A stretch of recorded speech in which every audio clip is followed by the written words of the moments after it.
So today we're covering a very sensitive topic, and it's actually something that I've actively avoided talking about on my channel up until this very moment. But the fact of the matter is that substance use and the tattoo industry are very intertwined, and it's something that not a lot of people talk about because it's a very difficult thing to talk about. But I'm going to try my best to talk about it today. Bear with me, there will be a lot of disclaimers moving forward, but I think it's an important discussion to have. But the reason I want to talk about it today is because there's been two stories that have come out recently of clients complaining about really negative experiences they've had while getting tattooed by an artist that was on substances. So we're diving into both of those stories, and I want to discuss what is the role of the tattoo studio in all of this. And should they be going as far as to test their artists for substances to avoid having this happen at their studios? And before we fully jump in, I did want to note that if you or anyone you know is struggling with substance abuse, I will have a ton of resources linked in the description box down below. And a portion of today's video will be donated to Shatterproof. Shatterproof is a national nonprofit organization dedicated to reversing the addiction crisis in the United States. I think they're a great organization, and I'll have all of their information linked down below if you want to look into them. Alright, so the first story we're talking about today happened back in August, and it involves a former Ink Master contestant. When this first came out, I really struggled with whether or not I should even talk about it on my channel, and ultimately, I actually decided not to. And I decided that because the artist involved is clearly struggling, and I didn't want to add on to that in any way. And I do want to be clear that people who are struggling with substance abuse issues are dealing with an illness, and they need help. So I don't think it's helpful to bring up these people's identities, but clearly there is still an issue here. There still are clients that are suffering from the actions of these artists. So we're going to talk about these clients' experiences because I do think it's important to have these discussions, like I said, because they are so difficult and it might prevent something like this from happening in the future. Again, sorry for all of the disclaimers. I do feel like it's necessary. I myself have dealt with a family member who has suffered from this illness, and I understand how difficult it is and how vastly different everyone's experience with this is. So with that all being said, the first client we're talking about today is Tamara. And Tamara came onto TikTok, like I said, in August to warn people against getting tattooed by this former Ink Master contestant. So back in August of last year, she was running a gift card promotion where if you give her $800, you get $1,200 worth of tattooing. I had done this before. I have 2 big pieces by her on my arm already, so I didn't even think twice about sending the money. The only time I've ever heard of these tattoo promotion voucher things is when they have gone horribly wrong. And I guess that makes sense because it's not newsworthy when like someone gets exactly what they paid for, right? We're not going to hear about that. We're only really going to hear about it when it goes wrong. But I still can't trust them, and I don't think anyone should be prepaying for tattoos. But Tamara had been tattooed by the former Ink Master contestant a few times, so there was that level of trust there, which I don't think can be understated in this story. Essentially, she wouldn't respond to me for months after I sent her that. I finally did get in, and when I drive to show up to the appointment, which was earlier this year, she stands me up. She's not there. At first, she says she's running late. Okay, I wait. 30 minutes go by. I end up waiting 3 hours at this tattoo shop. 3 hours. So then I drive home, and I ask her for a refund, and she was not too keen on giving me a refund. And she seemed apologetic, so I was like, okay, I'll give you a second chance. It's suspicious that Tamara didn't hear from this artist for months and months. And it's even more suspicious and just flat out bad behavior that the artist then stood Tamara up. And at this point, I think it's absolutely reasonable that Tamara asked for a refund. I do think she should have got it, but we know that that didn't happen. So we set up the appointment now for this month. When I drove to this appointment, I pulled up and it's not in a tattoo studio. But it should have been a red flag for me. But again, she had done work for me before. I get there at 11 o'clock. She freehands everything, right? So she doesn't even start freehanding me till 1. She's just like smoking, talking, showing me around, whatever. By the time she actually starts tattooing me, it was late. So let's talk about the tattoo studio element of this story. So Tamara was used to being tattooed by this person at a real legitimate tattoo studio, but once they rescheduled, this artist wasn't at a tattoo studio anymore, and Tamara got a random address to what I'm assuming was a home. I am a supporter of people who feel like they can't get an apprenticeship for whatever reason, and they decide to learn how to tattoo at home. I'm in full support of that. What I'm not in support of is, once you're done, continuing to tattoo out of a house. I'm coming out and I'm saying I am against home tattoo studios. I can't get behind them. I'm sorry. I think it's safer for everyone to just tattoo and get tattooed out of a legitimate location that has a name and an address on Google Maps and reviews. But like I said, Tamara has a lot of trust in this artist and has already gotten 2 really big tattoos from them. And I'm kind of sensing some people pleaser mentalities from Tamara, which I fully understand. I have absolutely been there. She kept taking smoke breaks before we even started, like smoke breaks in between everything, between disinfection, between the ink, between whatever. Well, I don't notice how bad it is till she gets up and goes for a smoke break and I look at it. So anyways, I go outside to find her and she is not there outside on a smoke break. I go looking all around the house trying to find her, can't find her. I end up walking outside again and then somehow she ends up back in the house and opens the door behind me and I just tell her I have a family emergency and I have to leave because I don't know how to be like, what the did you just do to my arm, right? Before I became a tattooer, I didn't know what taking a ton of smoke breaks really meant. I thought that it was just someone who took a ton of smoke breaks. And sometimes that is the case. I don't want to say that all tattooers who are smokers are doing this because that's absolutely not true. But if your tattooer is taking breaks every 15, 20 minutes and they can't sit still for longer than that, it's likely that they are actually doing substances. And I've seen this play out with my own eyes. I was working the front desk at a tattoo studio and we had a client in that was booked for a full day session with one of our artists. And this client got tattooed for maybe a total of an hour and a half tops, because the artist simply couldn't sit still for more than a couple of minutes before going somewhere. This person was only working with us for a couple of months and I noticed a lot of other weird and unsafe behavior from them. So when I told the owner about this instance, they got let go. Honestly, I felt really bad about that.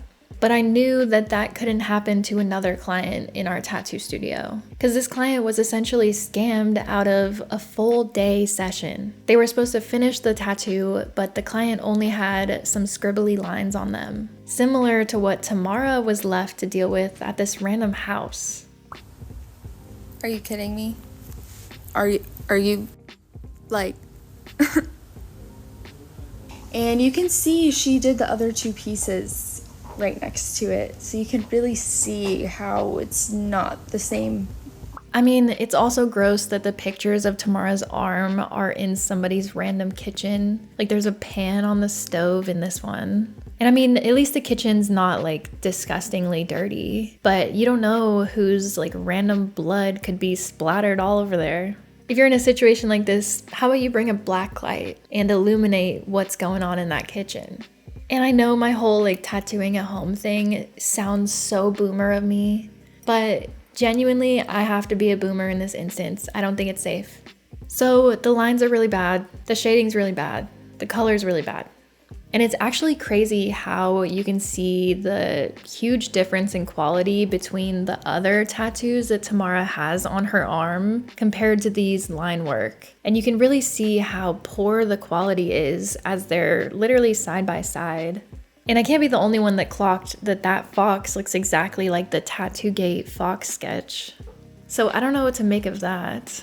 So Tamara is rightfully upset with what she received. I mean, in the end of the day, this was $800 and it was supposed to be $1,200 of work. And clearly it is exceptionally poor. There's really no excusing this type of work, especially when the good work is literally right beside it. So Tamara sends the former Ink Master contestant a message, and you can pause if you want to read the whole thing, but I will summarize. Tamara said the tattoo's awful compared to the others, and that this person shouldn't tattoo until they get the help that they need. Which, I mean, that is a harsh message, but I think that that is what this person probably needed. So the tattoo artist avoids blame completely. This didn't surprise me. I don't know if it surprises any of you. This tends to happen, right? Especially if this person is on substances, they're gonna deny that. The artist says that they were sculpting lines that wouldn't harm the skin. And what they're talking about in this message is a technique called bloodlining. And bloodlining is a legitimate technique that can be used by tattoo artists for a number of reasons. I'll put up an example of a bloodlined tattoo, and I will show that in comparison to what this artist said was a bloodline. So you can see the very clear difference between an actual bloodline and what this tattoo artist did to Tamara. Doesn't take a scientist to recognize that that's not a bloodline, and those lines are very dark, very deep, not going anywhere. Tamara doesn't press on getting a refund at this point and decides to just warn people against getting tattooed by this person, hence the TikTok that Tamara made. The TikTok, like I said, now is deleted, so I don't know if they had more conversations about this or if Tamara maybe felt bad for exposing someone who was dealing with substance abuse issues. I'm not sure. But I don't blame Tamara for coming onto TikTok and warning other people against this. Like, in the end of the day, Tamara's not in the wrong here. And it should go without saying that no one should be tattooing anyone else while on substances. Tamara is out now $800 and has to invest a lot more into fixing this. Like I said, I can absolutely empathize with the fact that that artist is struggling immensely. But that doesn't mean that what they did is okay, and that absolutely doesn't mean that they should be doing it to anybody else. The tattoo artist involved in this was initially silent, but when reached out to by the Daily Dot, they had this response. The artist essentially avoids blame and talks about how no one really understands their individual artistic practice. And they kind of push some blame onto Tamara, saying that it's not really how Tamara said it was, and Tamara is just looking for 15 minutes of fame. Honestly, I don't think that Tamara is looking for clout by posting this story. Genuinely, I think that she was trying to help other people and help this tattoo artist, really. Some takeaways from this story for clients is to firstly just avoid these vouchers. They're bad news. And I am going to say another huge takeaway from this one is that go to a tattoo studio to get tattooed. But unfortunately, our next story actually happens at a tattoo studio. So let's jump right into that one. This came up on my For You page a couple of weeks ago, and Rory is explaining an experience that she had at a tattoo studio at 22 years old. So everyone told me to go to this shop in Austin that has a few different locations because they have such good artists that I could trust them with almost any style. I wanted Led Zeppelin's Icarus on my leg, and one of the artists that was at the shop said that he'd be able to do it really easily. He showed me his portfolio book and it was all really solid and similar to what I wanted, so I trusted him to do it. So Rory is now 27, reflecting on this experience that she had 5 years ago. My first thought genuinely was that is a long time ago to be now bringing this up. But I do think that what Rory experienced justifies why it took her so long. He said he was a freehand artist, so he drew it on me, and like it was obviously just a sketched outline, but I thought it was okay. But before he started the actual tattoo, he told me that he was going to take a break to go smoke. And I know I should have been like, huh? And been more alert and aware or like inquisitive, but I thought he was kidding. I didn't think that he would actually say that to a client if he was being for real. So the problem comes in when before this artist starts tattooing, he tells Rory that he's going to go smoke a substance that is a 4-letter word that starts with the letter M. And for today's video, for simplicity, we're gonna call that melon. Rory thinks he's kidding. I probably would have thought the same thing at the wee age of 22 if someone said that to me. So the tattooer comes back from smoking melon and finishes this tattoo in less than an hour. So they kind of like speed ran this one as opposed to the last story where they didn't do that. Both situations turn out bad though. So I was lying face down the entire time, and after less than 45 minutes, he told me that it was done and I could look at it now. This is what I saw. Do you see the hands? Here is a better view of the hands. Here's the wing that like wraps around the back of my leg. Is this tattoo good? No. Is it the worst tattoo I've ever seen in my entire life? Also no. I think it does sort of resemble the album art a little bit. Honestly, I was expecting a little bit worse, but that doesn't mean that this is acceptable. And Rory is particularly bothered by the claw hands and some of the line work that is really shaky and bad. There's also a problem with the feet. Like there's problems here. I think he could see the surprise and hesitation in my face because he started explaining that he decided to put his own spin on it. But obviously the biggest concern for me is the claw and stick figure hands, as well as the lining on the wing that wraps around the back of the leg. So I obviously should have stood up for myself at that moment and like said something about it, but I was unable to stand up for myself at that age, and I literally just went home sobbing and promised myself to not get another tattoo until my brain develops more and I'm actually able to stand up for myself. Similarly to our last story, Rory gets the hell out of there. And I don't blame Rory at all for that.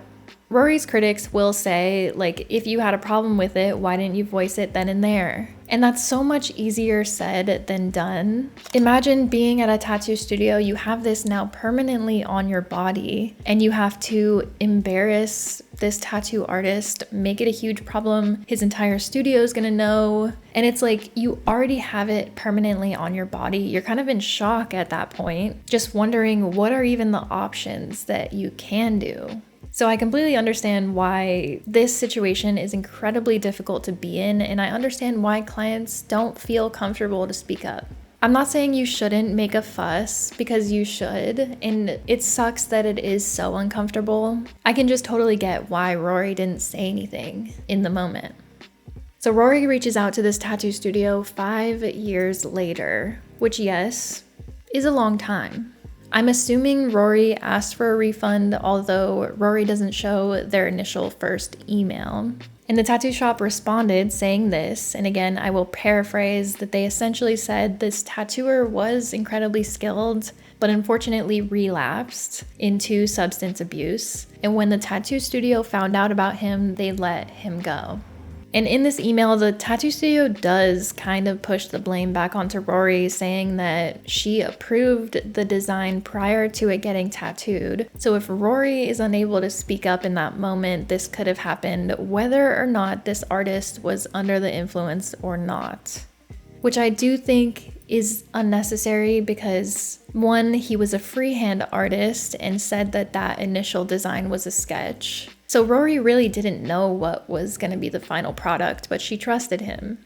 And the shop refuses to refund her, saying that instead she could pay for another artist at their shop to fix it for her. So they are aware that he was doing it at the shop, and they are aware that I received this tattoo by an artist at their shop who was under the influence, but said that since it's been so long they can't refund me. I can come in and pay one of their artists to fix it, but that's it. I don't even want a refund though. Like, if I did, I would have asked for the $500 back 5 years ago.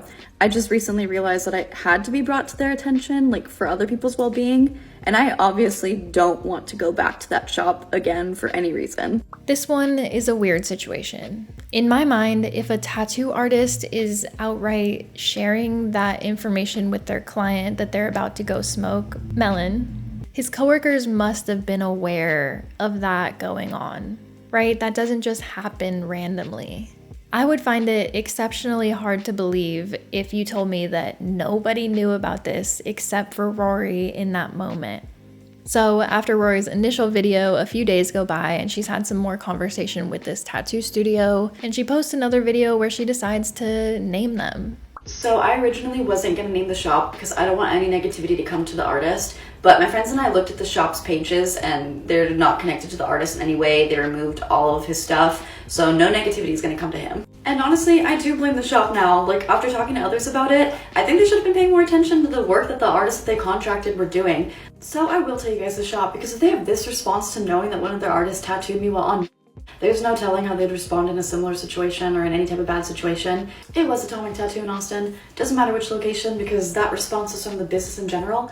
I can imagine not everyone is going to agree with me on this, which is fine, but I think it's fair that Rory did say the name of this tattoo studio. And people in the comments of this video were already suspecting that it was Atomic Tattoo. So I think that really says something about the tattoo studio if people could have guessed it.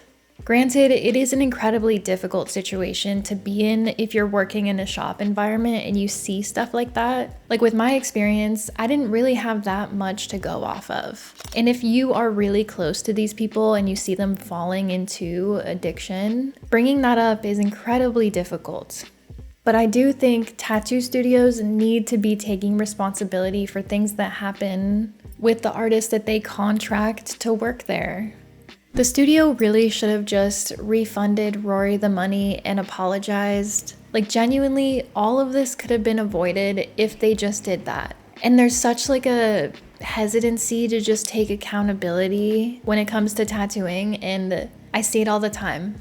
Tattoo studios, tattoo artists, no one wants to take accountability. And I get it, it's difficult in our field, but all they could have done is just say sorry, refund the money. And then we could have been like, great, go to that tattoo studio. They can learn from their mistakes. This was 5 years ago, we get it. But they didn't. They didn't do that. And even though there can be this problem with accountability sometimes, I still do ride for tattoo studios. And that's because they benefit not only the clients, but also the tattoo artists. How I think about it is that the tattoo artists are investing a significant percentage of their income to the tattoo studio. So the tattoo studio does need to be supporting that tattoo artist to a decent extent, whether that's bringing in clients, promoting their work, and making sure it's a safe place with enough supplies to tattoo at.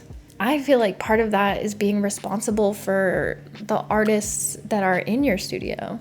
Atomic Tattoo might say, we contracted this guy and we didn't know he was doing that and we fired him when we found out. But they still have record of Rory having this appointment and they can see that the tattoo is clearly subpar.